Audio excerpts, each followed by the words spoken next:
Hey, it's Wootini from GayGamer.net here with another one of my video podcasts. This is the special holiday podcast covering Christmas and New Year's, because I took Christmas week off. So it is New Year's, and my New Year's resolution is to finish my games. We'll see how that goes. I apologize for the scruff, but while I wasn't on vacation between Christmas and New Year's, I decided that I was going to at least just be lazy.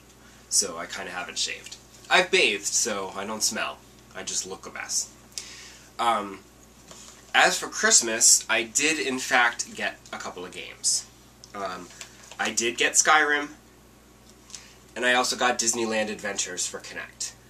And, amusingly, when I got home, the first game that went into my console, yeah, it was Disneyland Adventures. I can't help it. It's like, it was fun. I was very curious, because it was one of those games at E3 that was surprisingly fun, and I'm like, really? Or did I just imagine that? But no, I put it in on Christmas night, played it for an hour, the Kinect was like, hey, you getting tired and sore? And I'm like, no. And then I'm like, but it is 1 a.m. and I should probably go to bed.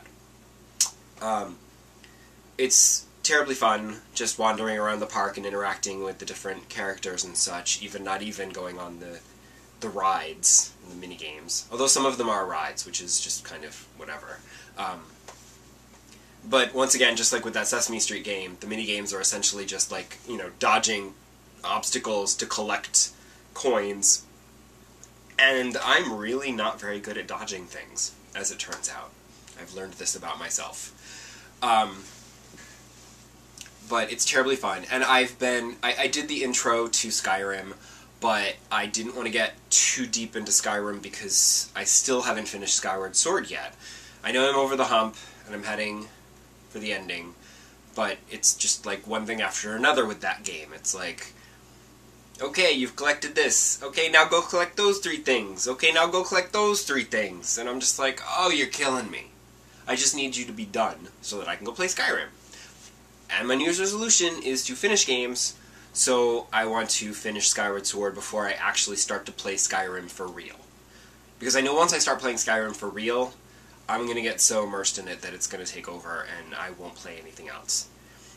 Except for the odd Rock Band or SingStar when there's a good DLC. The other thing that I wanted to talk about was I posted the launch library for the PlayStation Vita on the site, and it got some very irate comments.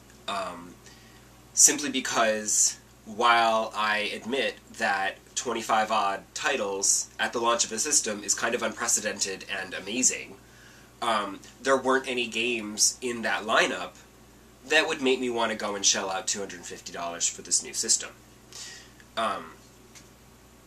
And it's very easy to rile up Sony fans, and they got irate at how dare I say such a thing. There's plenty of games there that are totally worth buying the Vita for, and all that sort of thing.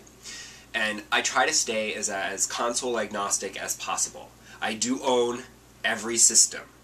I have an Xbox, I have a PlayStation, I got a PlayStation 2, I got an Xbox 360, I have a GameCube, N64, and a Wii. I have like 30 DS and Game Boy variations. I have a PSP. But I'm tired of buying a console at launch and then not having anything really that great to play on it, and you end up, in the case of the original PlayStation, not playing much good of anything, and in the case of the PSP, simply using it to watch movies instead, because there weren't any fun games that I wanted to play on it. Not that I regretted that purchase, because the PSP was great for watching movies until I got my iPod Touch. But I have to be honest, in my opinion, so far, I don't want a Vita. Not yet, but I will, because like I said, I own everything, and eventually they will come out with something, and I will say, woohoo, I gotta have a Vita to play that. And I'll go out and buy one. It is a great system. It has absolutely fantastic graphics. I love the fact that finally you've got dual analog sticks on there, so now you can play first-person shooters on the go with a decent control scheme. I mean, that right there is probably what's going to do it for me. Like, at some point, they're going to put out some kind of FPS on the Vita, and I'm going to say, I want to play that on the go. Like, some kind of on-the-go Bioshock game. And I'm going to be like, I can play Bioshock on the train. Yes, please. Sold. But yeah, people, I have to learn not to needle the fan bases, I guess. What are you going to do? People are sensitive. I'm sure that someone will take umbrage with my Christmas decorations, because they don't celebrate Christmas, but I do, so that's my background. Sorry, I don't have anything else. Anyway, I rambled on long enough, even though I took a week off last week. I don't want to make you guys listen to a double-length podcast, so I'm going to sign off now, and hopefully next week I won't have this nasal congestion, and I will actually sound like a human being again. So, I will see you then. Bye!